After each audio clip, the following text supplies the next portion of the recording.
Good day.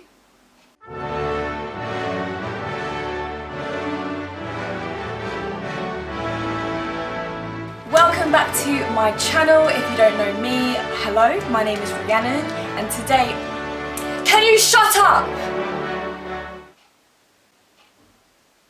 Today we are going to be talking about patriotism. Patriarchy. Nah.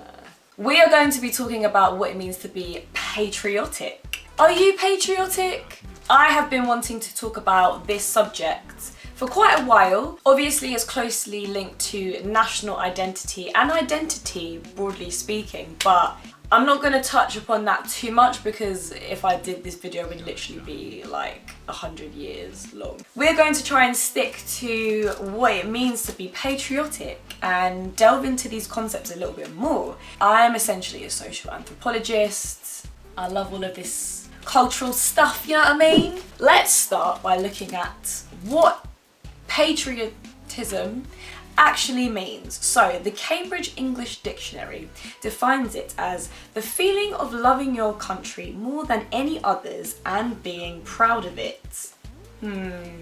Dictionary.com, on the other hand, defines it as devoted love, support and defense of one's country, national loyalty. What these definitions have in common is the fact that you are very, very proud to be where you are from, to be living in a country, to be born in a country. Countries are interesting concepts because they don't behave. They don't literally behave, and also a lot of them have been constructed. So borders have been physically drawn, and a lot of people are living in different places who might share different beliefs and values to people that are also living in the same country but who identify as different. So it's very interesting when you start to look at geography and geopolitics because, you know, a lot of the time people are sort of living in these pools and the borders don't really mean anything. I mean, they affect everyone's lives, but you know, it's, in a way, it has ruined a lot of people's lives, but that's a little bit deep. I just wanted to put that out there. I think it's important for people to remember that although throughout history people have grouped together in different places, the idea of having countries with strict borders has often been socially constructed. You get me? In case you guys didn't know, I am from the UK. More specifically, I live in England. I was born in England. In fact, I was born in London. I have always lived in London. So I do consider myself a Londoner.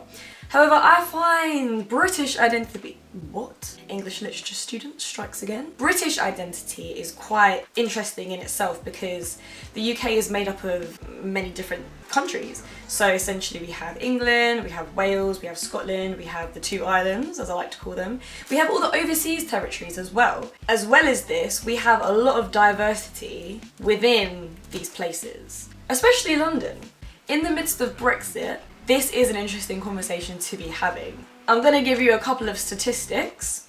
According to The Guardian, this was an article written 2 years ago, English patriotism is on the rise, according to research. However, just a year later, another article was published by The Independent saying, Britain afraid to show national pride in public for fear of ridicule or abuse, poll finds. So interestingly, we have this narrative, okay? We have people essentially wanting to feel more patriotic perhaps, but in fact, perhaps because of the whole Brexit issue, people are finding it almost embarrassing to show their desire for being more patriotic, or embarrassed for just showing that they feel proud to be British. I don't know.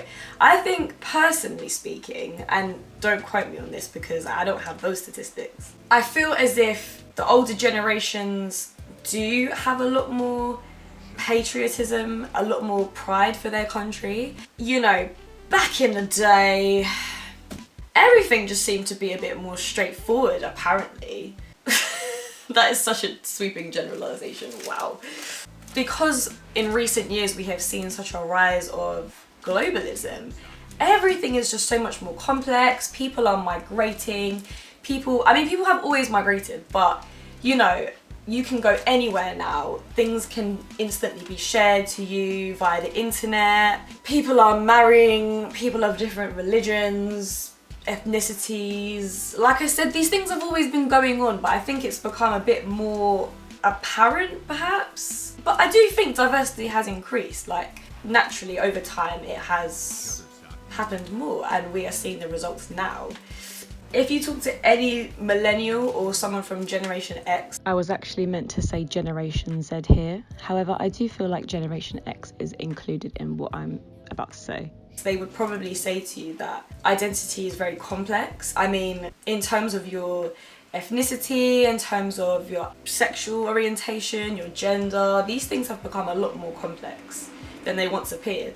So I think the same goes for having a sense of national pride, because you could be a certain race and be born in one country, move to another country, go live in a different country, you might speak different languages. How do you associate with these different parts of your identity?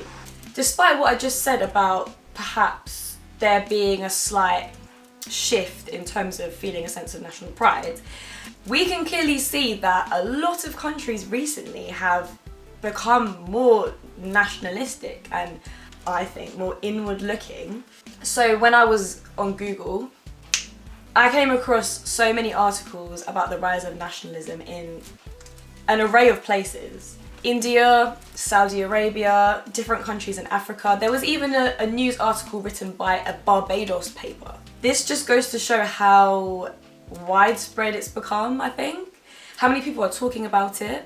I think in Europe particularly, there has been such a surge in right-wing and populist parties, and I think it seems as if they are sort of wanting to form this bloc, this power bloc. In terms of the second statistic, Britons being perhaps embarrassed to show a sense of pride, I mean, it could either be that this reflects our stereotypical nature of being, you know, a bit subdued, is that even the right word? Not wanting to make a big fuss. Or it could be that it's embarrassing because Brexit is shambles. But, I mean, what do you guys think? Let me talk about my opinions now. I would very much say that I am absolutely not patriotic. Okay, let me backtrack. That was actually a big fat lie. The first thing I want to say is that our national anthem is shit. Why is it so shit? Okay, have you heard the other national anthems of the UK?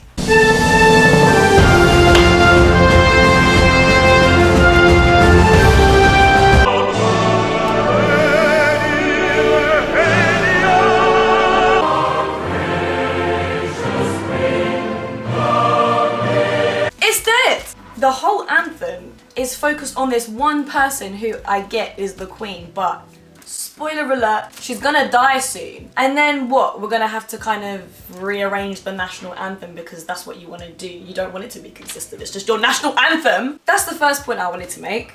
The second point I wanted to make is that no country has a perfect track record. That is a fact. However, I feel like this small island that I call my home is getting way too big for its boots. I'm too hot.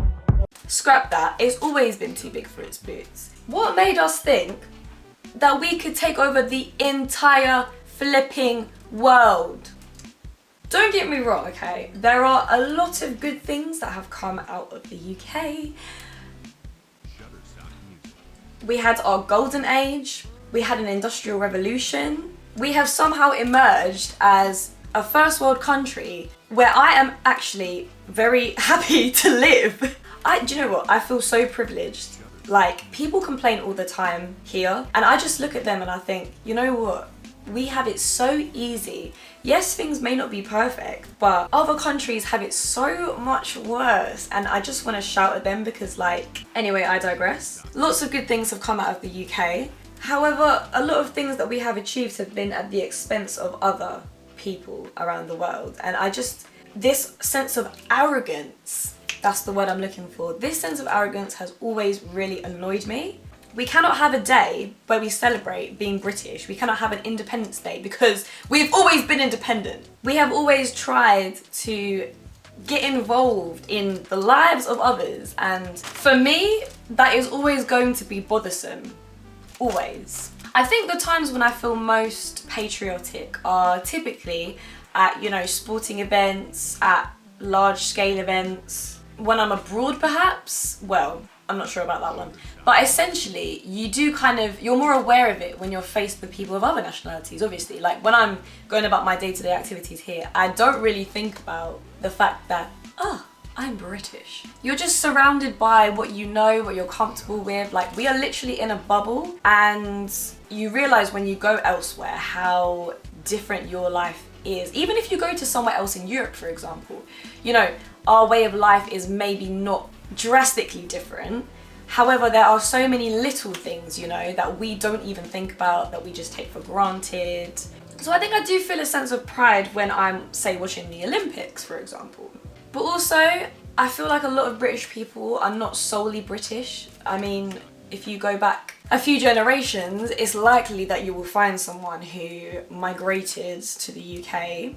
Similar to me, if you watched my ancestry video, you'll know that I have a substantial amount of family in Austria, and I have, I don't know, German, Jewish ancestors perhaps. My dad recently did an ancestry test. He got 12% Scandinavian. I mean, kind of makes sense considering, you know, Vikings. Naturally, you know, Europe is a place with a high concentration of countries in one landmass, or, well, you know, there are islands involved obviously, but there's a lot going on. It goes without saying that there's going to be a lot of migration, a lot of diversity in your ancestry. So yeah, it kind of wanes. I mean, there are many other things that I really like about being from Britain. So for example, when I go to the countryside, I am obsessed with cute villages. There are so many cute villages. I just love finding places that still hint towards the medieval times, and just being in the countryside, going to historical buildings, learning about the history, which was very interesting. That is one thing I do like about Britain, is that the history has been tumultuous but very, very interesting. A lot of stuff has gone on. I love myths and legends. I love all of that sort of folk culture as well. The foods, I'm not gonna lie, could be better. Most of our national dishes involve meat of some shape or form, and being a vegetarian is not exactly my cup of tea. However, I am a fan of many sweet goods that we have produced. Much of the alcohol I am also a fan of.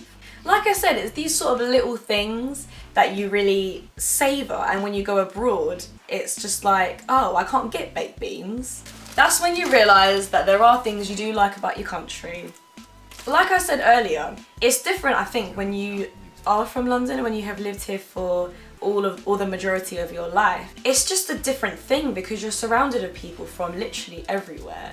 And people that have come from other countries, they're almost this kind of fusion of different cultures. Like, they don't necessarily identify the same as people from their country, but then they might not identify as English either because they're not. So they end up identifying as something else.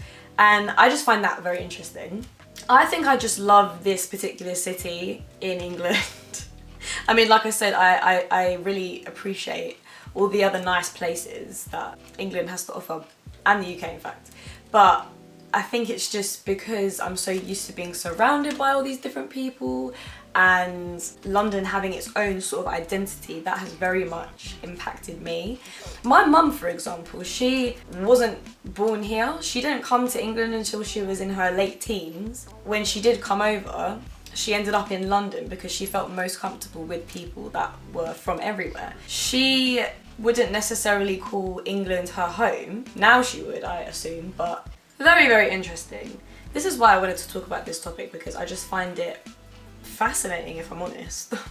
In conclusion, I would say that I wouldn't necessarily call myself patriotic. However, I feel privileged to live where I live, and there are many aspects of the country I live in that I appreciate and I enjoy. I wouldn't say that I feel a particular way towards my country opposed to any other countries. I wouldn't put it on a pedestal, you know? I think patriotism is so engulfed in this idea of you are better and you should always put yourself first.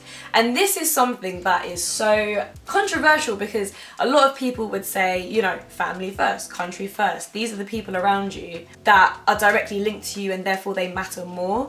But I just can't get to grips with that notion. Like, I just can't, because how can the people around you be more important than other people just because they happen to share the same sense of national identity as you?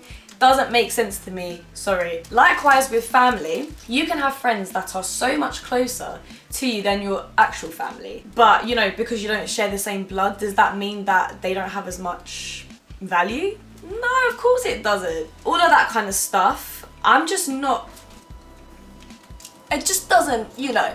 I like to think that there is a way for you to be dualistic in the sense that you can identify with your country and the place that you live, but also identify with other things. Like, you don't have to be, it's not mutually exclusive, because like I said, I just really struggle with this whole country first, family first idea. First and foremost, I am a person, I am a human. My national identity wouldn't be the first thing that I tell you, and I think that just kind of goes to show that there are other things that are more important at the end of the day. This is my opinion. Obviously, people will have other opinions, and some people will have a really strong sense of national identity. Maybe because their circumstances are different, their history is different, it's different because of where they're from. This is just what I think as a person from London. That's how I would identify myself. I am a person from London.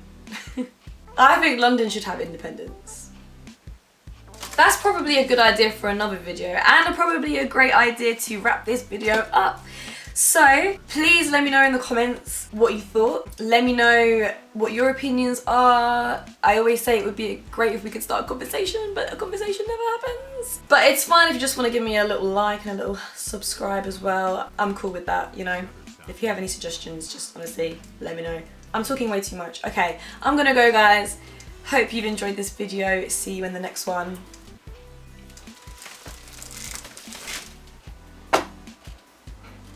Shutterstock Music.